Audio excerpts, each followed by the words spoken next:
구조대원들이 눈더미 속에서 발견한 것은 온몸이 얼어붙어 거의 숨을 쉬지 못하는 제 딸 다은이와 그런 딸을 필사적으로 감싸 안은 채 미동조차 없는 우리 진돗개 설이었습니다. 생사를 오가던 그 순간에도 설이의 눈은 오직 제 딸 다은이만을 향하고 있었죠. 그때 그 장면은 지금까지도 머릿속의 사진처럼 또렷이 남아 가슴을 쓸어내리게 합니다. 저는 이곳 미국 위스콘신주에 살고 있는 정혜진이라고 합니다. 미국에 이민 와서 겨우 적응한 지 이제 1년이 되어 갑니다. 남편은 암투병 끝에 작년에 하늘나라로 떠났죠. 갑작스러운 이별 후 딸아이와 함께 새 출발을 위해 미국으로 이민을 결정했습니다. 낯선 땅에서의 시작이 쉽지는 않았어요. 특히 영어가 서툴렀던 저와 달리 다은이는 금방 적응하는 모습이 보기 좋았습니다. 하지만 우리 가족에게 또 한 명의 중요한 구성원이 있었죠. 바로 한국에서 함께 데려온 진돗개 설이었어요. 우리 설이는 단순한 반려견이 아닙니다. 남편이 건강할 때부터 함께 했고 병간호 내내 곁을 지켰던 소중한 가족이죠. 남편이 마지막 숨을 거두는 순간까지 설이는 문 앞에서 밤을 새며 기다렸어요. 다은이에겐 든든한 친구이자 오빠 같은 존재였습니다. 특히 이곳 미국에서는 다은이의 유일한 말동무가 되어 주었죠. 이민 절차를 밟을 때 설이를 데려오기 위해 정말 많은 서류와 검역 과정을 거쳐야 했습니다. 하지만 그 모든 노력이 아깝지 않았어요. 설이는 우리에게 한국의 일부를 이 낯선 땅에 가져올 수 있게 해준 소중한 존재였으니까요. 그런데 문제는 이웃들의 시선이었습니다. 진돗개라는 견종을 제대로 알지 못하는 사람들에게 설이는 그저 낯설고 위험해 보이는 큰 개일 뿐이었죠. 길을 걷다 마주치면 아이들을 데리고 멀리 피해가는 모습을 자주 볼 수 있었어요. 특히 옆집에 사는 스미스 아저씨는 설이를 볼 때마다 얼굴을 찌푸리셨습니다. 한 번은 다은이가 앞마당에서 설이와 놀고 있을 때였어요. 스미스 아저씨가 다가와 저에게 물었죠. 그 개 옆에 아이를 두는 게 안전한가요? 그 말이 마음에 깊은 상처를 남겼습니다. 설이는 그런 개가 아닌데 말이에요. 온순하고 충성스러운 설이를 그들은 이해하지 못했죠. 더 큰 문제는 다은이의 학교 문제였습니다. 처음 위스콘신에 왔을 때 근처 초등학교에 다은이를 전학시키려 했어요. 모든 서류를 준비하고 면담도 잘 마쳤죠. 하지만 교장 선생님은 마지막에 한 가지 질문을 했습니다. 혹시 가정에 대형견이 있나요? 솔직하게 진돗개가 있다고 말했더니 갑자기 표정이 굳더군요. 그리고는 학교 정원이 이미 다 찼다며 다른 학교를 알아보라고 했습니다. 하지만 인터넷으로 확인했을 때 분명 자리가 있었어요. 결국 차로 30분이나 걸리는 멀리 있는 학교로 다은이를 보내야 했죠. 무엇보다 마음 아팠던 건 다은이가 매일 왜 다른 아이들처럼 가까운 학교에 다닐 수 없어요라고 물을 때였습니다. 설이 때문이라고 말할 수 없었어요. 그저 좋은 학교라서 그래라고 얼버무릴 뿐이었죠. 집에서는 설이가 다은이를 항상 그림자처럼 따라다녔습니다. 다은이가 숙제할 때면 옆에 앉아 지켜보고 잠잘 때도 방 앞에서 꼼짝 않고 지키고 있었죠. 학교에서 돌아오면 가장 먼저 현관문에서 반기는 것도 설이었어요. 그런 모습을 보면 이 모든 어려움에도 설이를 데려온 결정이 옳았다고 느꼈습니다. 남편이 남긴 마지막 유산과도 같은 설이는 우리 가족의 중심이었으니까요. 다은이도 힘든 학교 생활 후에 설이에게 모든 이야기를 털어놓곤 했습니다. 영어로 대화하느라 지친 다은이가 한국말로 설이에게 속삭이는 모습을 보면 가슴이 따뜻해졌어요. 설이는 마치 모든 말을 이해하는 것처럼 귀를 기울이고 때로는 다은이의 손을 하차주며 위로해 주었죠. 어느 날 아침 라디오에서 기록적인 눈보라가 온다는 경보를 들었습니다. 학교에서는 당일 수업을 모두 취소한다는 연락이 왔고 모든 시민들은 집에 머물러 달라는 안내가 있었어요. 창밖을 보니 하늘이 점점 어두워지고 있었습니다. 기상청은 이번 폭설이 지난 30년 만의 최악이 될 거라고 예보했죠. 저는 집안의 창문과 문이 잘 닫혔는지 점검하고 비상식량과 담요를 준비했습니다. 다은이에게는 절대 밖에 나가지 말라고 신신당부했어요. 처음 겪는 미국의 눈보라에 다은이는 오히려 들떠 보였죠. 창밖으로 내리는 눈을 바라보며 신기해하는 모습이 귀여웠습니다. 오후가 되자 눈은 더 거세게 내리기 시작했어요. 바람 소리가 집 안까지 들릴 정도로 강했죠. 한국에서도 눈은 많이 봤지만 이렇게 세찬 눈보라는 처음이었습니다. 추위를 달래기 위해 부엌에서 따뜻한 된장찌개를 끓이기로 했어요. 냉장고에서 재료를 꺼내고 물을 올리며 창밖을 바라봤습니다. 하얀 세상이 점점 더 하얘지고 있었죠. 다은이는 거실에서 서리와 함께 장난감 가지고 놀고 있었어요.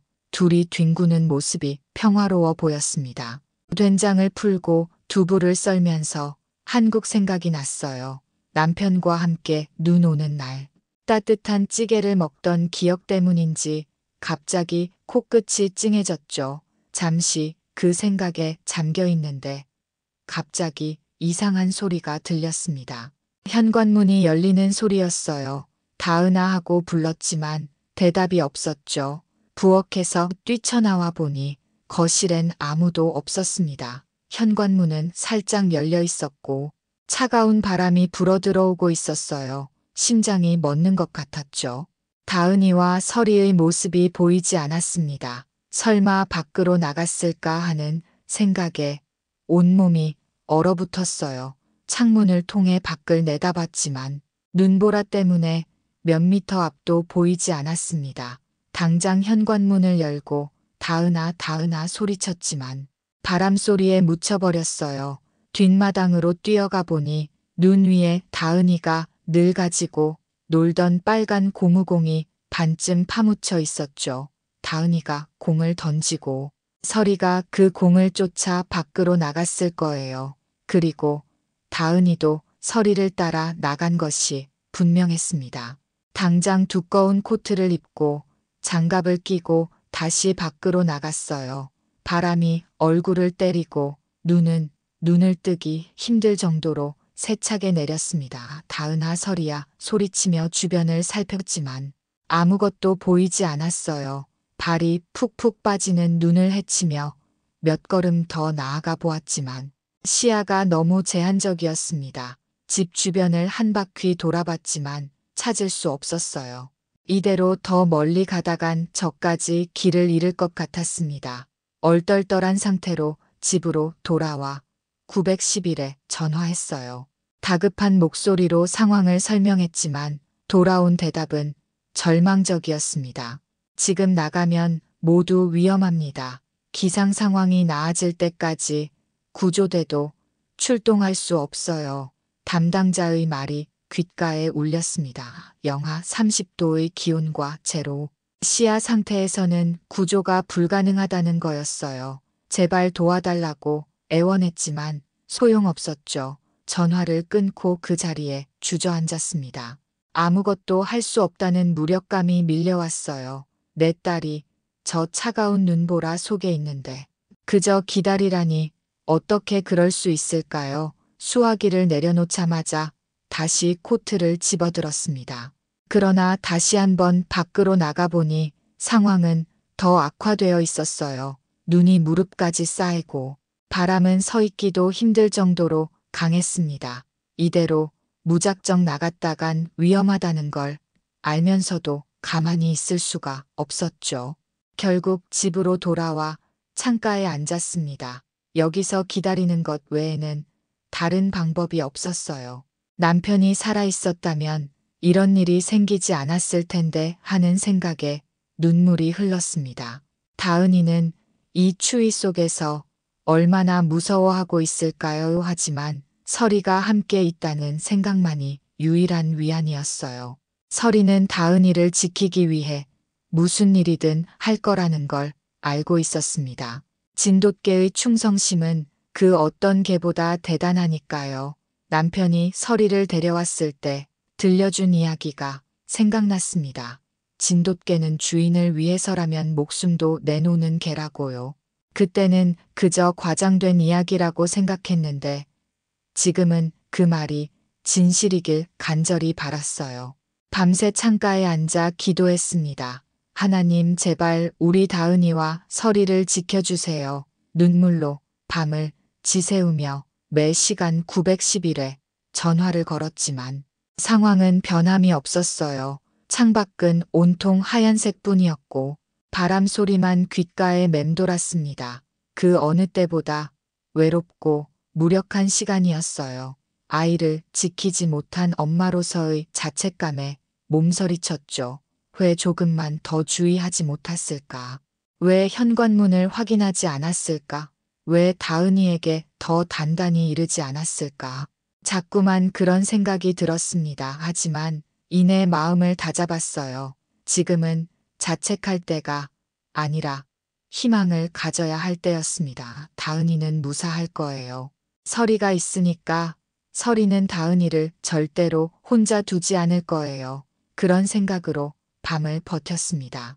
새벽녘이 되자 눈보라가 조금씩 잦아들기 시작했어요. 곧바로 911에 전화를 걸었습니다. 다행히 이번에는 구조대가 출동할 수 있다는 답변이 돌아왔어요. 준비를 마치고 집 앞에서 기다리는다. 이웃집 스미스 아저씨가 두꺼운 코트를 입고 나왔습니다. 함께 찾을게요. 평소 서리를 경계하던 스미스 아저씨의 따뜻한 말 한마디가 위로가 됐어요. 얼마 후 구조대가 도착했습니다. 구조대장에게 상황을 설명하고 마지막으로 본 장소와 다은이의 특징 서리의 생김새를 자세히 알려줬죠. 구조대는 곧바로 수색을 시작했어요.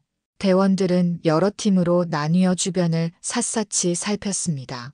저는 다은이가 평소 좋아하던 공원 쪽으로 향했어요. 눈이 무릎까지 쌓여 걷기가 무척 힘들었지만 그런 건 문제가 되지 않았습니다. 오직 다은이를 찾는 것만이 중요했죠. 우리는 2시간 넘게 수색을 계속했어요. 눈은 그쳤지만 주변이 모두 하얗게 변해 있어 방향 감각을 잃기 쉬웠습니다. 저는 숲 쪽으로 향했어요. 다은이가 서리와 가끔 산책하던 장소였죠.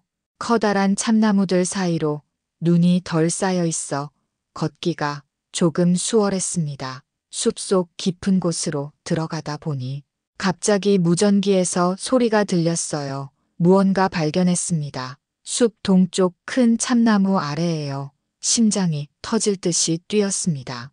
가능한 한 빨리 그쪽으로 달려갔어요. 구조대원들이 모여있는 곳에 도착하자 그들은 커다란 나무 아래를 가리켰습니다. 그곳에서 본 광경은 평생 잊을 수 없을 겁니다. 서리가 온몸으로 다은이를 감싸고 있었어요. 다은이는 의식이 없어 보였고 서리는 온몸에 눈이 쌓인 채로 다은이를 덮고 있었습니다. 구조대원이 조심스럽게 다가가 상태를 확인했어요. 그리고 놀라운 말을 했죠. 이 개는 아직 살아 있습니다. 눈을 뜨고 아이를 지키고 있어요. 서리는 마지막 힘까지 다해 다은이를 지키고 있었던 겁니다. 그 순간 저는 무너져 내렸어요. 서리가 자신의 체온으로 다은이를 지켜준 거였습니다. 구조대원들은 재빨리 담요를 가져와 2 생명을 감쌌어요. 다은이의 체온은 위험할 정도로 낮았지만 다행히 맥박은 뛰고 있었습니다. 서리 역시 심각한 저체온 상태였어요. 구급차가 신속하게 도착했고 다은이는 사람 병원으로 서리는 동물 병원으로 각각 이송됐습니다. 병원에 도착하자 의사들이 급히 다은이를 처치실로 데려갔습니다. 저는 복도에서 초조하게 기다렸어요. 손은 떨리고 다리는 후들거렸죠. 아이를 잃을지도 모른다는 두려움에 숨이 막혔습니다. 얼마나 시간이 흘렀을까요? 마침내 의사가 나왔어요. 다은이는 심한 저체온증을 겪었지만 생명에는 지장이 없을 것 같습니다. 그 말을 듣는 순간 그대로 주저앉아 울음을 터뜨렸습니다. 아이가 살아있다는 사실만으로도 기적 같았어요. 의사는 이어서 놀라운 말을 했죠. 솔직히 이 정도의 추위에서 밤새 노출되었다면 생존하기 어려웠을 겁니다. 개가 체온을 나눠준 덕분에 살아남은 것 같아요. 다은이가 안정된 후 저는 곧바로 동물병원으로 향했습니다. 서리는 중환자실에 있었어요. 수의사는 심각한 표정으로 저를 맞았죠. 정말 안타깝게도 서리의 상태가 매우 위중합니다. 극심한 동상으로 장기 손상이 심각해요. 솔직히 가망이 없을 수도 있습니다. 그 말을 듣는 순간 세상이 무너지는 것 같았어요. 한편으로는 다은이가 살아있어 감사했지만 다른 한편으로는 서리를 잃을 수도 있다는 생각에 가슴이 찢어졌습니다. 서리는 단순한 반려견이 아니라 우리 가족이었으니까요. 남편의 마지막 선물이자 다은이의 가장 친한 친구였죠. 저는 수의사의 손을 붙잡고 말했습니다. 제발 서리를 살려주세요. 이 아이 덕분에 제 딸이 살았어요. 서리는 우리 가족이에요. 눈물이 하염없이 흘러내렸죠. 수의사는 최선을 다하겠다고 했지만 표정이 밝지 않았어요. 서리를 직접 볼 수 있게 해달라고 부탁했습니다. 중환자실로 들어가 보니 서리는 여러 기계에 연결되어 있었어요. 몸은 차갑고 숨소리는 희미했죠. 곁에 다가가 서리의 머리를 조심스럽게 쓰다듬었습니다. 서리야, 고마워. 내가 우리 다은이를 구했구나. 이제 내가 살아날 차례야. 다은이가 너를 기다리고 있어. 저도 모르게 흐느낌이 터져 나왔어요. 의료진들은 모두 서리의 이야기를 듣고 감동했습니다. 수의사는 제게 물었어요. 이 개가 구조견 훈련을 받은 적이 있나요? 저는 고개를 저었죠. 서리는 그저 평범한 가정견이었어요. 물론 진돗개의 타고난 충성심과 지능이 뛰어나지만 특별한 훈련을 받은 적은 없었습니다. 그러자 의료진들은 더욱 놀라워했어요. 본능적으로 주인을 보호했다는 사실이 믿기 어려웠나 봅니다. 곧 지역 뉴스팀이 병원으로 찾아왔어요. 얼어붙은 밤에 아이를 구한 진돗개 이야기가 전해진 것이죠. 다은이는 이틀 후 의식을 완전히 되찾았습니다. 처음으로 눈을 떴을 때 한 말이 서리는 어디 있어요? 였어요. 저는 어떻게 말해야 할지 망설였죠. 결국 서리가 다은이를 구하기 위해 자신의 몸을 내어주었고 지금은 치료 중이라고 최대한 부드럽게 설명했습니다. 다은이의 눈에 눈물이 고였어요. 서리가 저를 따뜻하게 안아줬어요. 너무 추웠는데. 서리가 계속 제 얼굴을 하차주면서 깨어있으라고 했어요. 다은이의 말에 저도 울컥했죠. 어린아이의 입에서 나온 말이지만 그 진실함이 가슴을 울렸습니다. 다은이는 그날 있었던 일을 자세히 이야기해 주었어요. 서리가 뒷마당으로 공을 쫓아갔고 다은이는 서리를 데려오려고 따라 나갔다고 합니다. 하지만 갑자기 바람이 세차게 불면서 방향을 잃었다고 했죠. 추워서 무서웠는데. 서리가 다은이의 옷자락을 물고 계속해서 이끌었대요.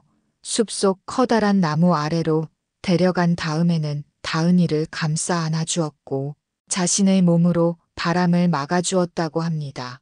다은이가 졸려할 때마다 서리가 얼굴을 하차주며 깨어있게 했다는 거예요. 서리는 영웅이에요. 엄마 서리가 빨리 나았으면 좋겠어요. 다은이의 간절한 바람에 저도 함께 기도했습니다. 병원에서는 뉴스팀이 저를 인터뷰하고 싶어 했어요. 처음에는 거절했지만 서리의 이야기가 알려지면 좋겠다는 생각에 응했죠. 인터뷰 도중 한 기자가 흥미로운 사실을 알려주었습니다. 서리가 한국에서 구조견 훈련생이었다는 기록을 찾아냈다는 거예요. 저는 놀라서 반문했습니다. 남편이 그런 이야기를 한 적이 없었기 때문이죠. 기자는 서리의 목줄에 있는 식별번호를 추적했고 한국의 구조견 훈련소에서 초기 교육을 받았다는 기록을 발견했다고 합니다. 그러나 성격이 너무 온순해서 구조견으로는 적합하지 않다는 평가를 받고 일반 가정으로 분양되었다고 해요. 남편은 이런 사실을 알고 있었을까요? 아니면 우연히 서리를 만난 걸까요? 어느 쪽이든 이제는 중요하지 않았습니다. 서리는 정말로 영웅이었으니까요. 저는 병원과 동물병원을 오가며 다은이와 서리를 돌보았습니다. 다은이는 빠르게 회복되었지만 서리의 상태는 여전히 위중했어요. 서리의 내부 장기가 손상되었고 특히 다리의 동상이 심각했습니다. 수의사는 살아남더라도 다리를 절게 될 가능성이 높다고 했어요. 하지만 저는 상관없었습니다. 서리가 살아있다면 그것만으로도 충분했으니까요. 매일 서리 곁에 앉아 이야기를 들려주었어요. 다은이의 상태가 좋아지고 있다는 말, 서리가 얼마나 자랑스러운지, 모두가 서리를 영웅으로 여긴다는 이야기, 그리고 빨리 회복해서 집에 돌아가자는 약속을요.